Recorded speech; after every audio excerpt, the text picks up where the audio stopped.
Hello, everybody. Welcome back to James and Flav for now. We are back. Flav's looking resplendent, looking refreshed in his studio. We've both gone with dark colours, which I think is generally fine.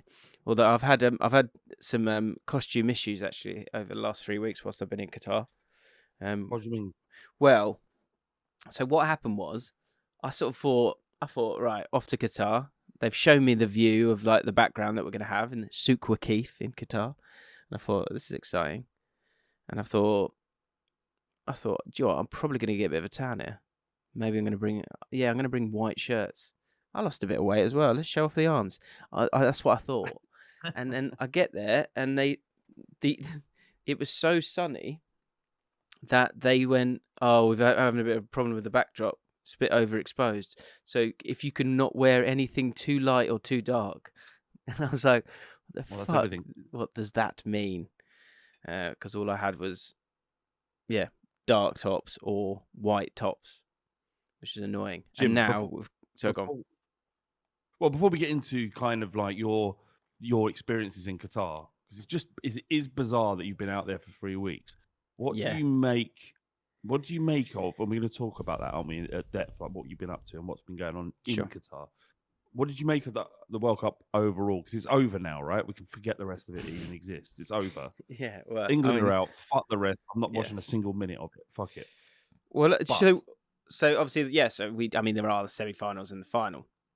We're recording this before Messi versus Modric, which warning, maybe a tiny bit of football chat. I did think, right, if Modric tears up Argentina tonight and gets that Croatia team, who are so average, to another final, have we been talking about the wrong bloke the whole time? What, as opposed to Messi? We've been talking about Ronaldo. We've been talking about Ronaldo and Messi for this whole time. Modric has done more from Croatia than both Ronaldo and Messi have done for their respective countries. If he makes together, it probably now, including the Euros win, Yeah. Look, I mean, can we just say quickly? Wouldn't it be great if Messi gets a hamstring tonight, and misses out on the final? Oh God, I feel so good about that. That's a good question as well. How do you feel about the Messi loving? Is there a loving? Is there not? See, this is what's going to be interesting. It's like you can tell me the kind of the Western ways, and I can kind of give you the Qatari ways. This is what I'm saying. I'm fascinated by how you've experienced the World Cup being there and what we've experienced here. I wouldn't say there was a love-in for him at all, not from the media. The narrative about him winning a World Cup finally in his last World Cup, that is there. But I don't think they're talking about it in a way that's... Apparently it is happening, and I've just avoided it. I know Ollie and Morgan are saying in the comments that there has been a love-in. So we've got Flav giving the Western ways, but then we've got sense check from the chat. This is good. This is good. I would say maybe my own. Well, I don't know. I mean, it's a media narrative. I don't think you'll find any person in the street that wants Messi to win this World Cup. Well, I think you've got this wrong. I think you're miles off. I wouldn't want to share a pint with anybody who wants to sit down and wants Messi to win this. No, I mean, not over England or anything like that. Obviously, it'd be much better if Modric won it. What about his last World Cup? Much better for Modric. I think it goes Argentina. Oh, that's a good question. I think you want Manchester City to win the league. I think so. Argentina over France for sure. My driver here is, it's one of those where it's like, if Morocco win it, you're like, oh, come on. For fuck's sake. Yeah, but for fuck's sake, England. You just fucking win one. Even Morocco are winning it. Like, that would annoy me. So in terms of the emotional drivers, I think we've stumbled across something here. Because I think in life there are emotional drivers, right? And with this, so your emotional driver is Modric. So you're going, okay, let's give it to Modric, which all valid. And look, it's a country of like 3 million, blah, blah, blah, blah, blah. My emotional driver is I hate Ronaldo. I've always hated him. I hate him. I don't like what he's about. I don't like how he behaves. You hate him. We hate him. And if Messi wins the World Cup, it's like the conversation's over. We can stop doing this conversation about who's the greatest. It's done. And to be honest, over this tournament, what I've seen, right? This is really interesting, by the way. What's been really interesting for me is the fact that although I'm in Qatar and you're around people there, sort of, and we can get into that, what you are really tasting in terms of understanding of the people's opinion is Twitter. It's Twitter, and that's about it, really. Which is a horrible place to be. That's really sad to hear. Yeah, it's that, and it's TikTok. Becoming that everywhere, though, as well, isn't it? It's fast becoming that. Yes, and it's that, and it's TikTok. And so, what I found like the hypocrisy in me is like huge, obviously, with all of this. And again, we can break down that as well, because I was desperate to watch Messi at a World Cup, and then I'm getting annoyed when I go on TikTok or Twitter, and all people will talk about is which one's better. And also, me and you are now talking about it within 9 minutes of a podcast, and you're hating every second of it. Fine. Well, look, you don't have to talk about it. You don't have to bring it up. I've stopped thinking about this when we were doing this discussion when we had nothing else to talk about at Ball Street 7 years ago. We do a video on that. Yeah, it's international break. What are we gonna do? Shit, better Ronaldo.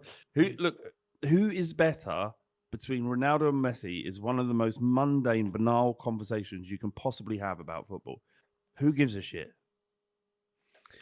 Yeah, I mean, we can talk about why they're better than Pele. I mean, I know he's poorly at the moment. You can't sort of shit on his career, but they're 10 times better. They've achieved so much more than Pele has achieved. That's an interesting conversation. Never won the World Cup, though, did they? Never won the World Cup. That's the thing. So that's why the reason I would like Messi to win it, or I'm certainly okay with it, is that the conversation is over.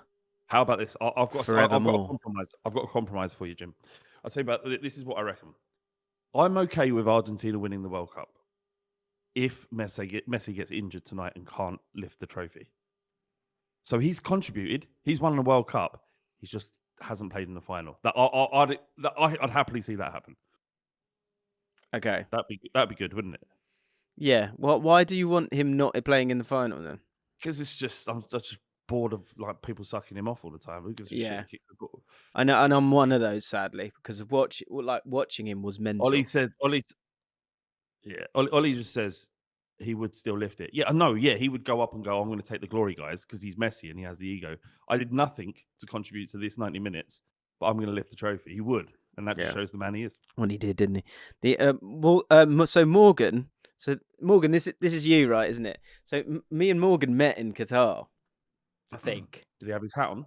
So Morgan said, off topic, Morgan's one of our patrons. You would work on Patreon, links in the description. Off topic, but Thogden is a gremlin. His dad took a photo of me gutted after we lost to France. Grow up. What? No, we didn't. Oh, Morgan. Oh, right. Oh, sorry. Okay, I'm getting confused. You met with someone else. I met with someone else. Sorry, I met with... Oh, God, I'm getting confused with names now. Because basically...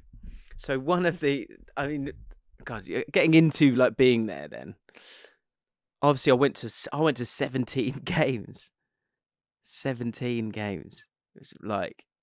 To the point where it's like... Oh... Like there was so many games. Fortunately, obviously, it's a competition, so it's not like a league format. Because if it was a league format, it went to 17 games, I literally would have. I don't know what I would have done. But Jim, I watched I watched more games, more minutes of football in this World Cup.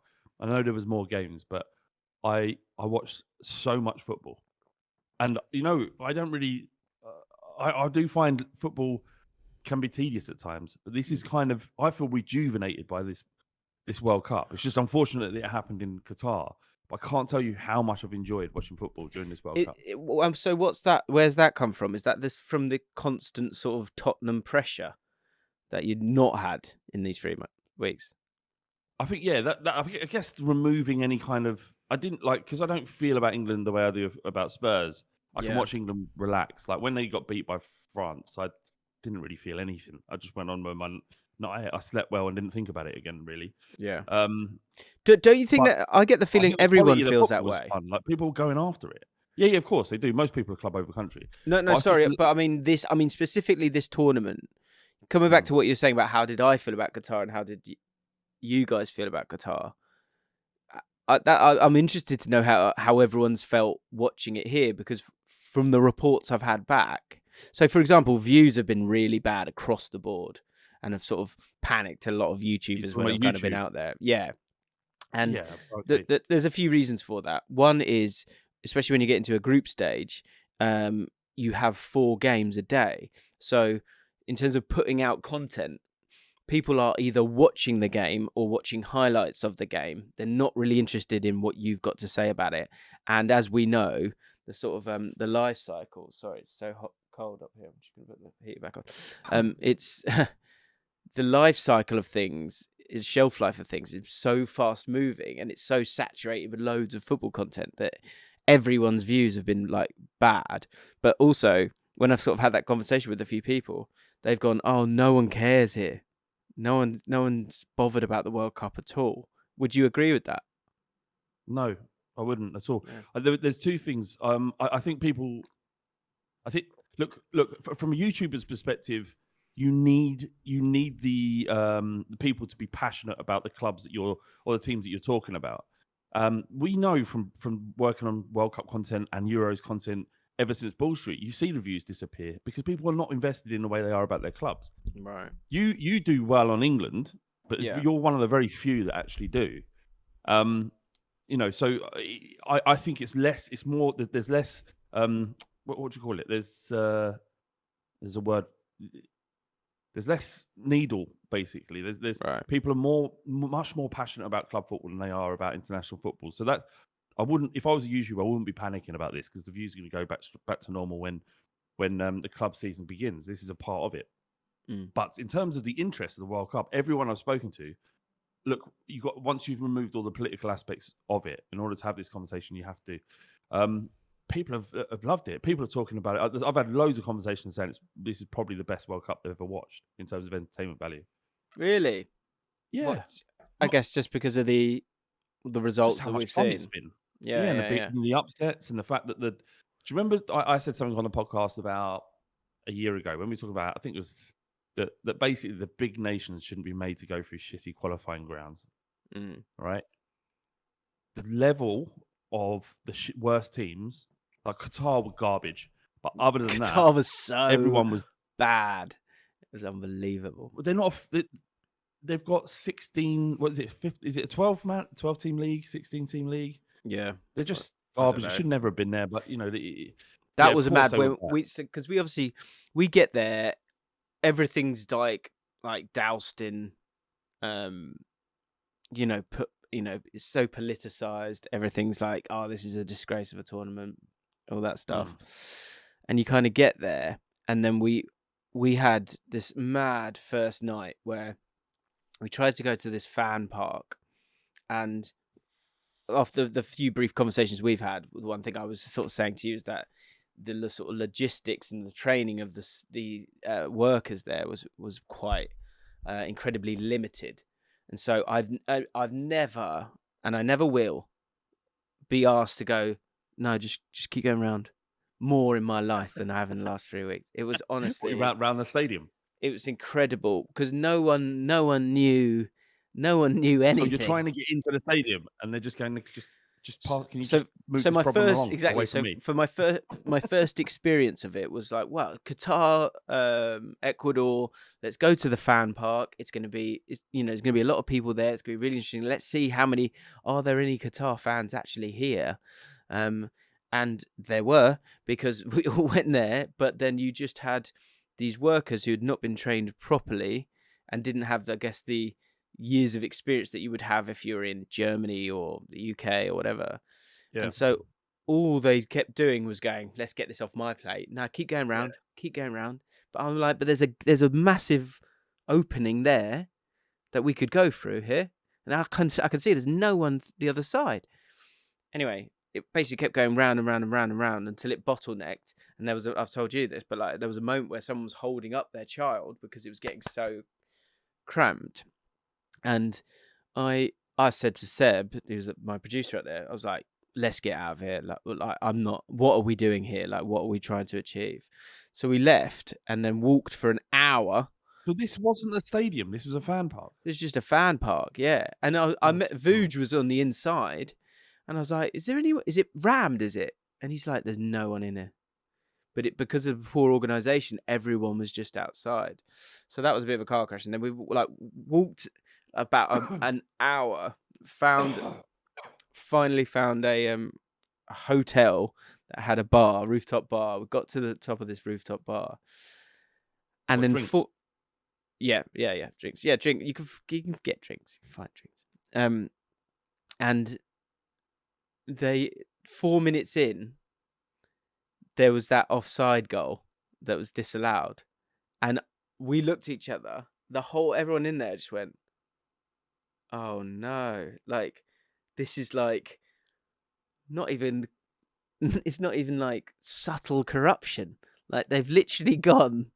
Right, what can we make up here? Let's say it's offside. It turns out, obviously, it was offside, but like the whole world, it was such same. I saw your tweet.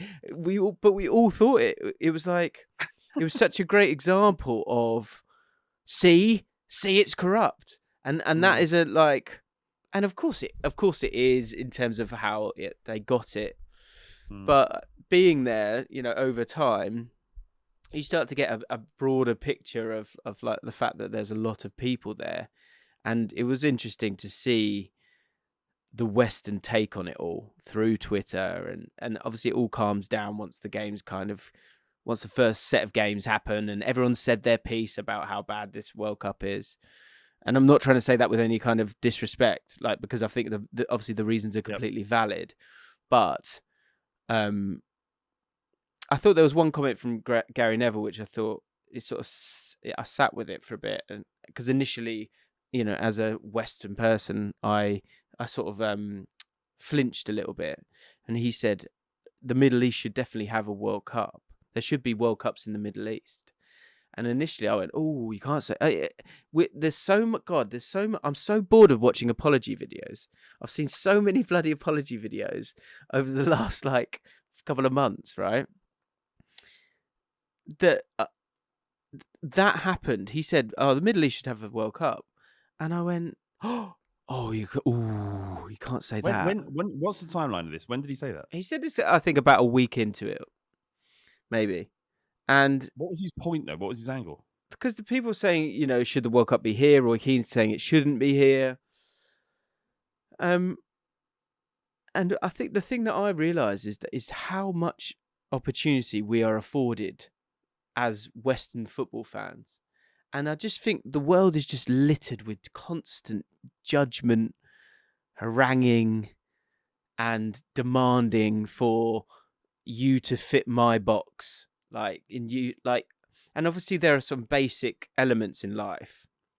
But I think what was really revealing to me was the othering that I do to the Middle East and the othering that the West does to the Middle East. And what do you mean othering? So, for example, I went to Portugal, Uruguay, and I didn't enjoy it. And the reason I didn't enjoy it was because I walked out and there was so many Portugal fans and they've all got a Ronaldo shirt on. And I'm walking in there and I'm thinking, you start to know the amount of fans that are from the countries of those countries as you're, knocking about and you go to the games. You see which countries are better represented than others. Portugal and Uruguay are very similar in terms of the amount of people. Yet 3/4 of the stadium was filled with Ronaldo shirts. Was this locals? And it was locals, yeah. So initially, and I think in the moment, I bet I would have said something snobby, where I would have gone, like, if Ronaldo's from Uruguay, the color of this stadium is completely different. It's light blue. It's not maroon.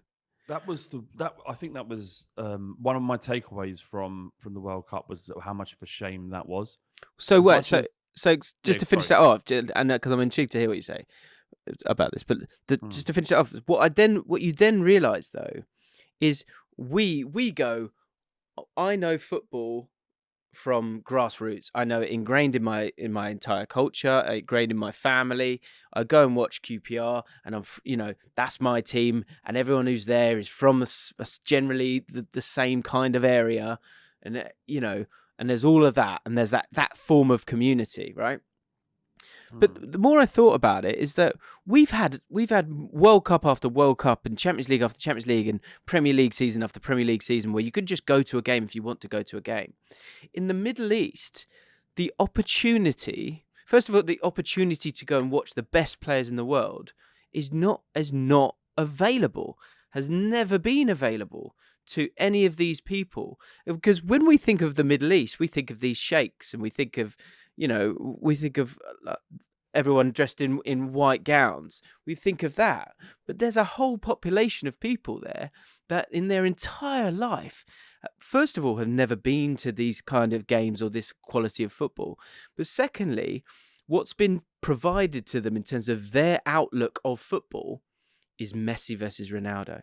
It's the top of the top of the top. They don't know. They don't know all the nuance of it. They don't know all the songs. They're from Qatar, so they don't have a dog in the fight. So they don't have any of this opportunity that we've had throughout. We've always had England at every tournament. We've been able to go and support them at every tournament. We've been able to go there, wear our England shirt, and go, yeah, I'm English, I should be here. All these people haven't been able to have any of that. So, yes, they're missing certain elements of the nuance of it all, but they deserve an opportunity to go and watch these games as much as I do. And also, the hypocrisy in all of it is one thing I wanted to do whilst I was there was watch Lionel Messi live. An English bloke being around all these Argentinian fans, stealing a seat from an Argentinian fan to go and watch Lionel Messi because I wanted to, and somehow I think it's okay for me, but when we look at everyone else, we turn up our nose. I thought that was revealing. I think that's a fair point. I think that there's a reason why, so many people would want to, the locals would want to go and see Ronaldo playing Messi, because they've been fed that. But I think, like you say, it's the same anywhere. I remember listening to Spurs fans saying, I'm looking forward to watching Messi play against Tottenham in the Champions League when we played Barcelona at Wembley, which I didn't understand. I was like, well, what do you mean? Like, don't we want to win, or do you want to see Messi? Do you want to win, or do you want to watch Messi? If you want to watch Messi, then fucking go and buy a ticket to Barcelona at the Nou Camp and go and watch him, not against your own club. That was my feeling of it. The other thing is that all the reasons that you just said is probably another reason why they should never have had the World Cup. I think to some degree you need a level of football culture in order to host the World Cup, and there are many more. But that's I don't think that's right. I'm not saying. Well, I do. I think it's right because there are countries that are steeped in football culture has never had a chance to host the World Cup, much more so than Qatar. The reason why Qatar got the World Cup was because of the amount of money they were willing to pay to get it. But like, when has there ever been a Scandinavian World Cup? Have there been bids for it? I guess that's look. I mean, I get what you're saying. I think money obviously is like I said myself. The way they got the World Cup is a stain. It is. Yeah, we know. Yeah, and we have to get past that. And their feelings on the feelings on gay rights. All of that we know, right? It's abhorrent. But the basis of like allowing the World Cup, which is a celebration of football and what football can provide to the world. And because it is like that side of it is stunning, and we need to retain it. And I saw it, like that's another thing. You talk about England fans, but that was one thing I was like, I'm generally we have got a long English football fans are not the best in the world. We're miles off it, and the way that we look and football is an escape for so many people, but for a lot of the way that English people escape through football is pretty ugly. like in comparison to all these other fans. But sorry, to come back to the Qatar thing, I think if a Middle East country puts a bid forward to have the World Cup, look, I don't enjoy it in the winter, but it was done and it got done as an opportunity to allow to spread football around the world. I don't see a problem with that at all. No, all right, that's fine. But as long as it's more than money that comes into the reason why they get it, they have to understand the nature of how football works. And by your own admission, they didn't get that in Qatar. Well, I think there's fandom and then there's infrastructure. Like the infrastructure was very much for show. The knowledge of the people on the ground was really poor. But also the stadiums were half full, all of them, barring the Argentina and maybe... It wasn't half full. It wasn't half. There was tons of seats available, mate. There were tons of seats. There were definitely seats available. I wouldn't go half full. I get that. Why was that? Because there were princes with bundles and bundles and bundles of tickets in their pockets that weren't available to fans. I wouldn't dispute that. I wouldn't dispute that at all. It's not. I get it. There's many reasons why Qatar shouldn't have had the World Cup, and one of them is no football heritage, and it's important. It's important, a massive part of it. It sounds almost gammon what I'm saying, but I stand by it. There should be the populace should have. You can learn about football. It's not difficult to do that. It's the fact that there was in the Holland game, Netherlands versus Argentina, there was essentially 3 rows of Holland fans, and that was it. It looked like there was about 200 of them, and in the entire stadium to watch their nation play, it just doesn't. It didn't feel right. It didn't sit right with me. So what is this? Why isn't there a wall of orange, like there usually is? Yeah, I get that. I just think, I don't know. I just saw a lot of people who got to have their taste of it, and part of it was like I don't enjoy watching football that way, and going to the games was amazing. And the atmosphere, like the atmosphere at the Argentina games that I went to, was like, it was incredible. Honestly, unbelievable. And same with the Brazil games to a point, pretty much. But I don't know. I think it was such a clear snapshot of like the global game, and it made me think that one, you can't escape it, and it will continue to run away from us. But also, it's not those fans' fault. No, it's what's been kind of provided to them, and also you kind of, I don't know, you can't shut off the world from football. Like you're talking about football heritage. You're saying, you kind of, I mean, obviously it's a better heritage than Qatar, but like, where does football heritage start? Like at what point? Because the next one's going to be in America, and America didn't give a shit about football, soccer, whatever, for a long time, and it took time, and it took, it takes time, and it takes opportunity. It takes a World Cup in 1994 to excite and inspire people. Do you know what I mean? More of an you make more of an argument for Eastern or Western Africa. You can make more of an argument for Saudi Arabia. They've been in the World Cup before. Qatar have had zero impact, zero football footprint. Saudi Arabia do. Western and Eastern Africa do. Never been World Cups there. And I know there's issues in infrastructure and whatnot. So Western Africa, Nigeria, Ghana, you could hold a World Cup there, but it's never even, it's the Qatar. That comes back to FIFA from that point of view, doesn't it? Like all of it comes back to FIFA. All of it. All of it comes back to them. But, it's fucking scumbags. That weird guy. He lives in Qatar. I hear.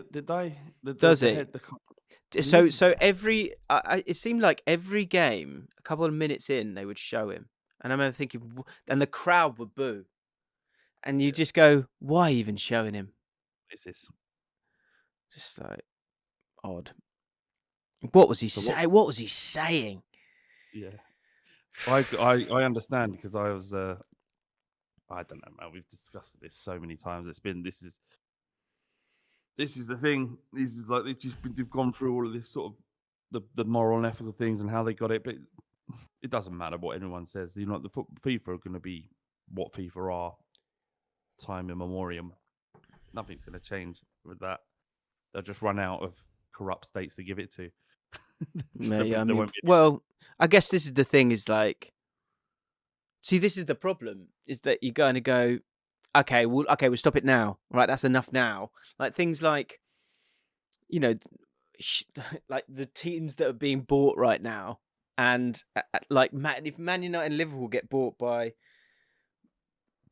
these corrupt countries, it's like, okay, everyone has to just give up on this like moral high ground, because it's done. Yeah, it's so done. It feels so done.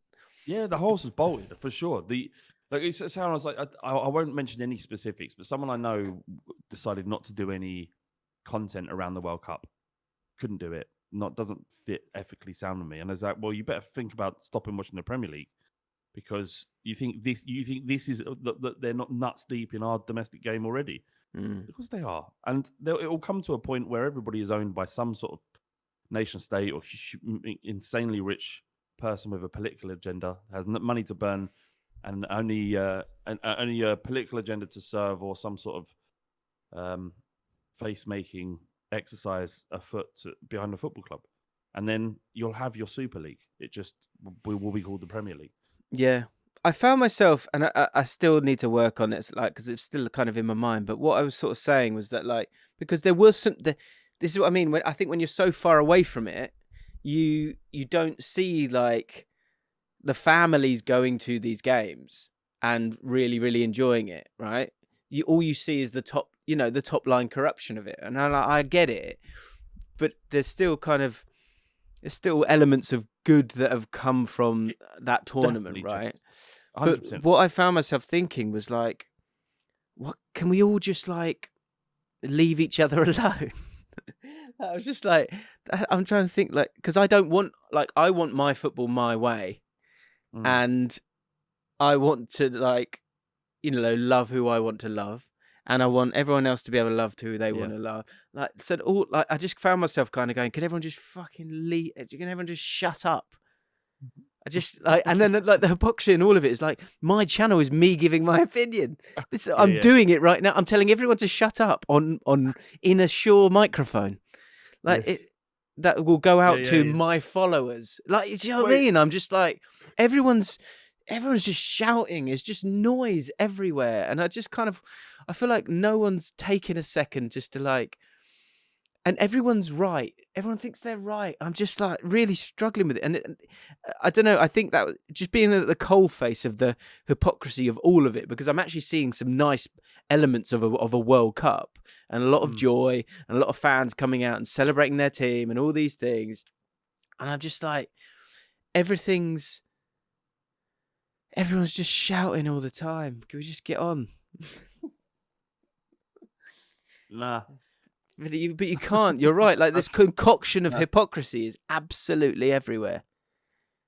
Absolutely everywhere. And the problem is, and this is what I've come to appreciate, is you got to remember that football, and I've said it so many times, that football it's a pastime. It's supposed to alleviate stress. It's supposed to give something, give a break from all the normal mundane things you have to do in life. When you're at the football, when I used to go to football, regularly, and go and watch Spurs regularly, whether we were winning or losing, it was 90 minutes away from whatever shit I had going on in my life. And you literally go into your football stadium. When you go to Loftus Road, you go in to watch your football team, and everything disappears apart from what everything in your life more or less just goes away, fades into the ether, because you're at the football. And there's too much going on the pitch typically to engage. Your brain can't engage on the other things, and then you're asking people to give a shit about all this other stuff, like the Super League, or like price rises and ticket prices and obscene amounts of money players get paid. Like, people just want to just block all that out and watch the football. They just want to watch the football, have a nice day with their family, nice day out with their family, a couple of jars down the pub, maybe some food afterwards, and then go back. That's what they want. Yeah. But what's happening with the Qatar World Cup, and you can't not talk about it, you can't ignore it, in the Premier League, there's always something to be fucking angry about. And most people just want to just crack on and enjoy their football. And do you know what it was? It made me really think about what I do and what I stand for. Like, because I just I think I kind of lost my way a little bit in terms of like my voice on the on my channel, because you're just trying to keep going. Mm. And it made me sort of take stock of, okay, what can I control, and what's a place I can create that can be a safe space for others, for the people that align with me. And I know that sounds a bit like over the top, but that almost like excited me, like of thinking, because basically also like being out there with Sky, you're talking to a lot of people at Sky, and you know, we all have our ambitions, and we're like, where are we trying to get to? And then you're working at a World Cup and thinking, okay, so this is what people do when they work at a World Cup. Okay, I'm watching you. All right. Okay. And then watching myself. And it's honestly, it's been really mind blowing in terms of like, what do I want to do? How do I want to experience a World Cup? And what do I want to do with my career as well? Huh?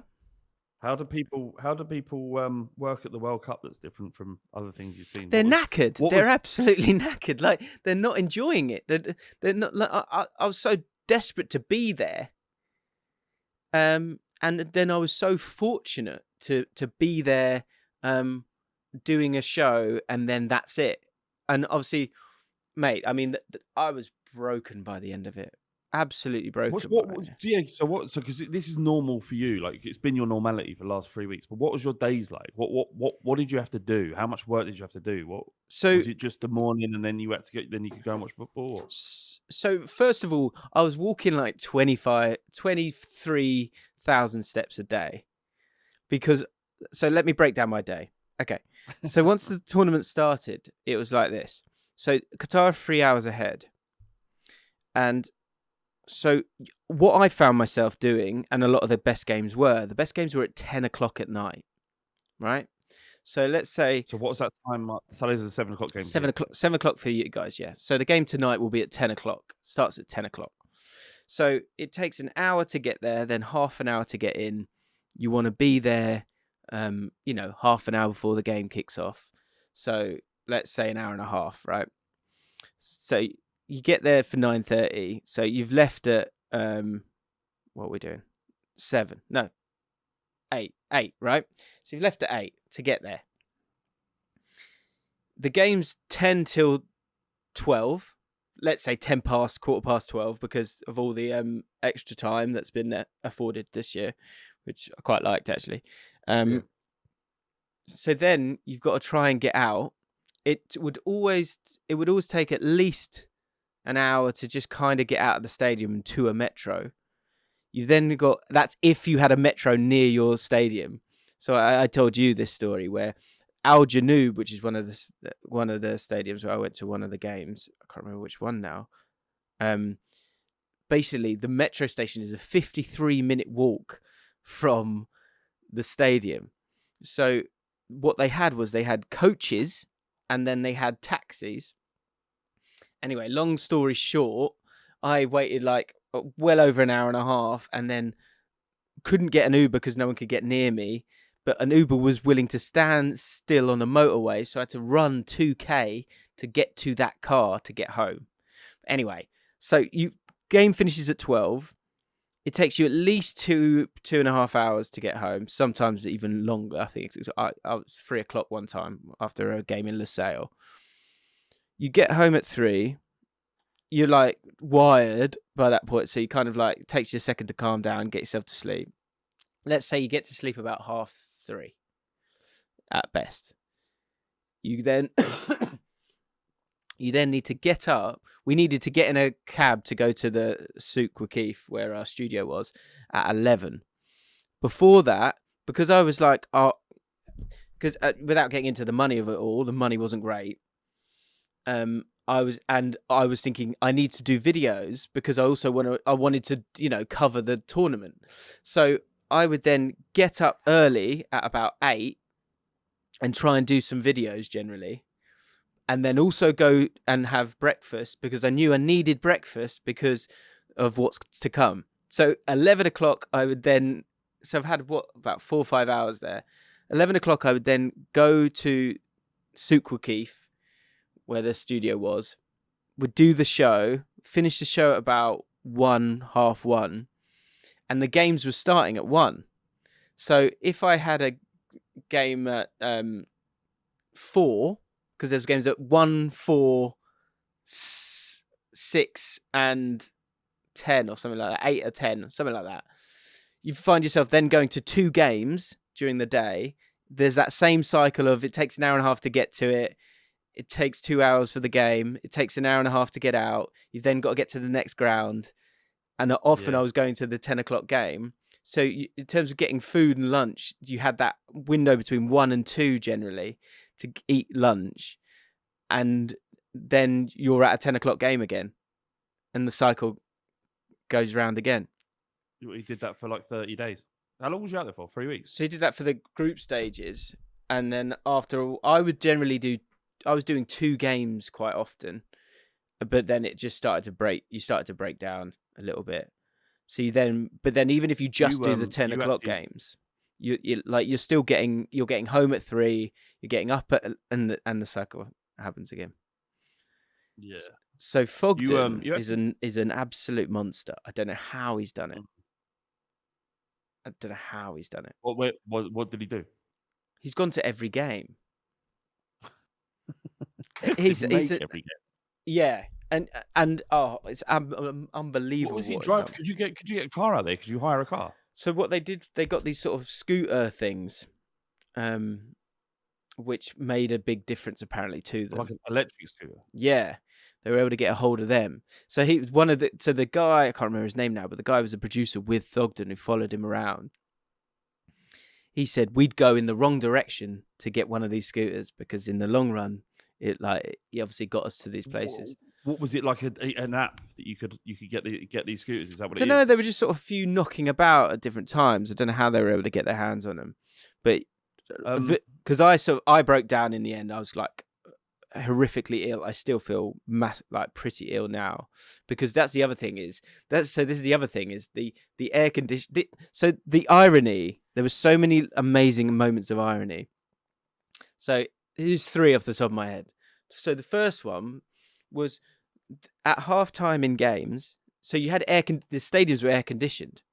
So you'd go to the stadium, then you'd get in the stadium and you'd be freezing because there was jets of air like on your ankles and stuff. So I'd often bring a jumper I think there's a photo of me somewhere. I went to the Wales USA game. I had my coat on. And it's obviously hot in Qatar. So first amazing bit of irony was at half time they'd play these videos of how you should recycle to be sustainable, which we would watch in our air conditioned stadiums that we were sat in. Just like, oh my word! Like, are you serious? The second most sorry, it's not ironic. It's just funny. Another weird thing that was funny in the stadiums was you had these stadium announcers, and obviously there's a sort of way of talking, isn't there? Where they were trying to big up the crowd all the time, and they were talking like this all the time. And there's a goal scorer, and his name's Gareth Bale. And then there was this amazing moment where, do you remember Wales-Iran? I went to Wales-Iran. Yeah, 2-0 game. Yeah. 2-0 game, that's it. Both late goals. And Wayne Hennessy got sent off. And so one thing they do at these games is when someone gets booked, they announce it like during the middle of the games, 33 minutes. Flav Bateman has booking for England, Flav Bateman. And they do that. Anyway, this presenter or host or whatever, she got so sort of caught up in there. Right, it's the start of the second half. Go wild, yeah, doing that all the time. Go wild, whatever it would be like. So Wayne Hennessy gets sent off. She has to announce he's been sent off, and she goes, "Sending off for number 1 from Wales, Wayne Hennessy."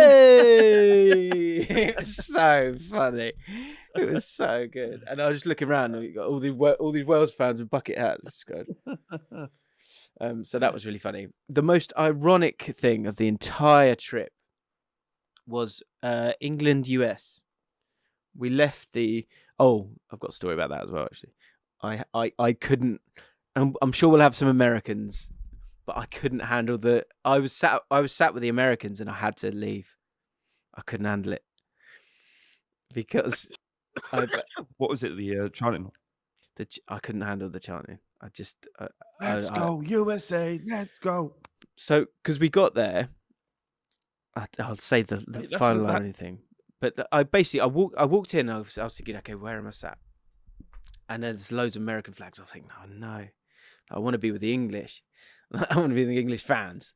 And so we get there, and I'm stood there for a second. I'm thinking, I might, because like you said, there were seats knocking about. And what was interesting was that you could basically, all of the stadiums, whatever level you were on, you could walk the whole way round.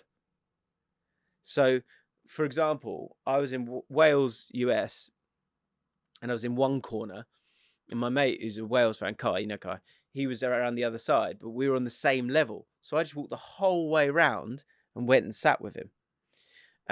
So when it gets to this game, I want to be with the England fans, and I sit down, and there's all these American flags, and then a guy starts to come down. He's about 50. He's got a Gerrard shirt. I go, oh, okay, good. All right, it's not just we got some England fans there. Great. And he goes, and this guy in the Gerrard shirt goes, he goes, thank God, another England fan. And I was like, my head just sort of like exploded. I was like, what? So he's obviously like, I don't know. I guess he's gone to America. He's got an English accent, American accent, but he's got an English shirt on. And he sits in front. He stands in front of me. He's like, "You ready to go?" And I was like, "Oh no." And I was thinking, "Okay, I might need to go here. I know I might need to make the move." And then the announcer goes, "Let's hear the starting lineup for for the USA." And he goes, "Who cares? They suck." And I'm like, "I'm out. I just left. I had to walk out and go around the other side." But the most ironic thing of the whole trip, was we drew 0-0 with USA, and we come out and we're walking, and fortunately Sky had a driver and had a van, so we could go to this car park in the middle of nowhere, and there he was. We'd have to wait about an hour for everyone to arrive. As we walked out, music was blaring, and I thought, I know that song. Guess what the song was? Was it Sweet Caroline? YMCA. See? I was like, they were playing YMCA. Da, da, da, they probably don't know. Maybe they just didn't know. I don't know. There's a place you can go. Good. I was like, wow. But yeah. What did you, Jim? You talked about like originally you planned to go there for like 3 weeks, or that was your part of your work, and then they asked you to stay to the end. You actually timed it quite well. I know you'd like to. Yeah, smashed it, didn't I? I absolutely smashed it. So is Rory still out there? No, so Rory had to come back due to sort of a family thing. So he was gutted. He was so excited. He was so excited just being there, and he was like, I could live here. Just like, oh really? Yeah, because he sort of, he just starts like, and I was a bit nervous watching the England game with him, because I said and I sort of had a chat with him before. I was like, I can't have you bashing Southgate during the game. We just need to support the lads. He was like, of course. And it was good. It was really good watching the game with James, him. Let's actually talk a little bit about England. I'm wondering what you think, because what do you think? There's this talk about Southgate. Should he stay? He's talking. It's basically up to him. The FA would definitely want him to say that. They're basically, he'd probably get him to sign a new contract if he wanted one. I think, based on our performances, especially the one against France, that he should be given the Euros as well. Yeah. So I did a sort of, pure waffle, I guess, but I did like a 38-minute video just talking to camera yesterday about all of this. Yeah. So I did. So I agree with you, and I have a slightly different feeling on it. Like I'd be okay with him leaving because he's had a good crack at the whip. Yeah, that's fine. Yeah. I'd And be he should be remembered as one of our greatest ever managers. And what happens is that the next one, it's kind of like it's all or nothing in terms of like he's a failure because he has had 2 Euros, 2 World Cups. If he doesn't win it, I think he's. I've seen progression in terms of our performances, and you can see where it's heading. There was no one who's like usually there's a massive gap between England and other teams. Like, the best 2 or 3 in the tournament are miles ahead of us. That isn't the case. That just isn't the case. Like going into that quarterfinal, I couldn't tell you who the best team in the tournament was. You'd look at France on paper and you think it was them. You look at the performance between England and France. I know that France and Deschamps play that style of football. They've always countered. They won the World Cup with 38% possession or something like that. Yeah. Sorry, yeah, was it the Euros or the World Cup? Euros. No, the World Champions. Yeah, they won the World Cup. Yeah, so I understand that given the players they are to sort of set and counter, it's perfect for them. But we caused them lots and lots of problems. And if that game was a draw and there was a replay, for example, in England, you'd be going, England played them off the park, should have beat them. But the fact is, the nature of the tournament is that they won the goal, the long range goal, whoever scored it, I can't remember who scored it. Chumani, yeah. That was like, that was like it was a great effort, but 9 times out of 10 they don't. He's got to. Yeah, I'm disappointed. That shouldn't be going in. Both goals are so preventable. Yeah. So plus, there's the foul on Saka in the middle. Yeah, that's a joke. We should have probably had 3 penalties. Kane doesn't typically miss penalties. There was a lot of reasons a lot of things happened that are completely out of Southgate's control. The reason why we went out of the World Cup was nothing to do with Southgate's tactics or the way he set up. I thought they were fantastic. And even in the press, the broadsheets, the tabloids that really go after England when they go out, they were all very philosophical about it. Right. I think you walk away from this. Apart from, even Kane didn't get slaughtered. I mean, he got slaughtered on Twitter because that's fucking what Twitter is. But typically, it's been it was just one of those things kind of mentality. And I think going into this tournament, I was like, this is 100% Southgate's last tournament. Yeah, that was where I was mentally. I was like, it's got to be, and then we'll find someone new who can make better use of this incredible bunch of players that we have. But now I'm going, that was fine. It was unfortunate we went out, but that's football. Only one team can win it. Let's see what he does in the Euros. That's where I'm at. I think that's completely. It's interesting how he's actually. It's mad, isn't it, that he's gone out in the quarterfinals and he's actually won a lot of people over. His stock's gone up. Yeah, I feel like he has won a lot of people over.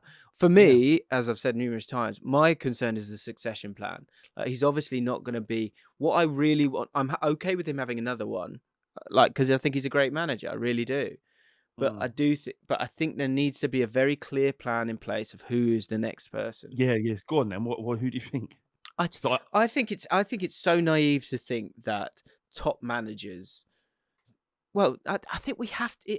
It has to be English coaches, and so you're always going to have someone who's not going to be totally experienced or up to it as as people who are stupid in my opinion. Yeah, the context. That's it. It's completely different.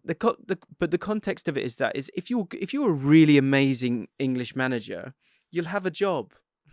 So the way that you get around that is that you give someone that you think has real potential the time to develop and experience in a safe space that is as part of the backroom staff of England, like Holland do. We have to do that, and it's a brilliant vehicle and opportunity for us to give more, to almost give English coaches an escalator to the top of management. Yeah, there needs to be some sort of plan behind the scenes to engineer the managers and give them the training they need so that they're ready for that job, not just cherry pick ones from club football. Do you know who's be an amazing example? It's like England DNA thing. The reason why we're having this. Sorry to cut you. Yeah. There was this. We talked about this previously, but about I would say 12 years ago, there was this initiative set up by the FA, might have been even longer, and it was simply titled England DNA, and it was about renovating and making St George's Park suitable for training up a new crop of young players, but also getting those young players to playing in a way that was different from what we've been used to for England, which was a lot about physicality and power. Let's create a bunch of young players that are technical and very comfortable on the ball. And let's do this en masse, that they go through the ranks together, all with the same philosophy, all with the same idea of how football should be played, and see what happens. And what actually happens, we won the Under-17s World Cup. I think we won Under-19s, and another one with players like Josh Onamo, who never really made it properly in the Premier League. I can't remember. I think he plays for Wednesday now. I can't remember. But you're right. But we've seen that we've actually seen that in that quarter final. Bellingham, Rice, you've seen Rashford, Mount. That energy, Saka. Play, but yeah. It's all there. It's a very lovely. It's a really English. There's an English identity to that style of play as well, which I think people really, really like. Morgan says, like Holland do. Van Gaal's been there 3 times. Look, yeah. So what I mean when I say that, I mean like when Van Basten came through, they seem to have turned their back on it a little bit. But I think, Stuart, look, people all laugh at this, but if you strip away all the misdemeanors, someone like John Terry would have been a perfect example of someone who's been with the best as a player, is clearly wants to be a coach and has been a good coach, and you could give him, the tournaments to give him that different perspective. He's obviously seen it as a player. And then when Southgate goes, he steps in. That's, people will go, but you need the best experience, blah, blah, blah. We've tried that with Capello and these other people.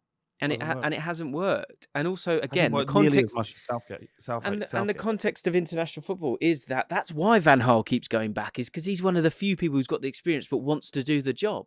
So, and what's embarrassing about English coaching is that there aren't enough opportunities for our managers. So it might look a bit clunky to start with, but you then start to create a pathway where then Jordan Henderson stops, has done his badges already, and then goes straight into that coaching setup, spends 8 years or whatever it is, 4 years in that setup, and then we let him have a go. I know it sounds bad saying have a go, but that's the way around it. That's how you have English managers, because it has to be an English manager. It's embarrassing for it not to be, in my opinion. Look, you develop managers. Develop players before they get on the pitch on the big stage. You think of the amount of players that Ajax have developed through their youth academy. Yeah, great point. Were ready for first team football way before they actually got a Jude job. Bellingham. Got an opportunity. Yeah. Jude Bellingham's an excellent example, right? So he was ready. Even Dele Alli was ready way before he ever got his first cap. And it's about developing managers in the same way to some degree. And I don't think maybe that does happen elsewhere. I'm not sure. But really what we do, I mean, and we talked about it on the last fan standing show we do with Bet Victor. We was like, well, who's next? And I had the conversation with Adam McCullough, and we obviously went through who was listed in terms of odds. And what we came to was someone like Jose Mourinho or Pochettino, because it just seems like, what do? You just pick. Pochettino's available and has done well, but his skill set isn't suited. There's no way he takes that job either. But he would be foolish to, and we'd be foolish to hire him merely because his skill set, and I've seen it play out at Tottenham, at Southampton, at Espanyol. The only time he didn't do well, and his sort of reputation was stunted somewhat, was with PSG, which would have been a similar thing to managing England. You've got players that are incredible at doing what they've done. They've had a massive career, huge money. All you got to do is set them up right. Whereas Pochettino molded something, and he needed to be there day in, day out with his players to do it. The skill set for England is completely different. And you know what? I've realised a better example. Forget Holland. Look at Argentina. Look at Scaloni. They've tried everyone, absolutely everyone, to get a balanced, cohesive team. And Scaloni has not done another job. This is the only job he's done. And he's gone on a 32-game unbeaten run. And he's got a team quite possibly, very close to being in the final, if not in the final. So I think it's his only job is Argentina. Yeah. But because he played for Argentina, they saw qualities in him. Like, there's so many managers. Guardiola he went straight into exactly. That's it. The only thing that and that's what I said in my video yesterday was that, like, whoever that person is, people will turn their nose up at them anyway, because you'll have people going, you have these people that just go get Mourinho in or get Pochettino in. It doesn't work. When have you ever, when there's a clamour to change the England manager, when have you ever seen it work where it just suddenly goes, oh, right, sorry, this guy sussed it? It never works. Get Sven-Göran Eriksson. He was at Lazio. He knows what he's doing. Come in. It was all right. And then we sacked him. Got Fabio Capello. Did well in the qualifiers, as we always do. Got to a major tournament. We were awful. Scored 1 goal in the group stages or whatever it was. Sam Allardyce probably would have had a decent level, probably a similar sort of record as those two guys.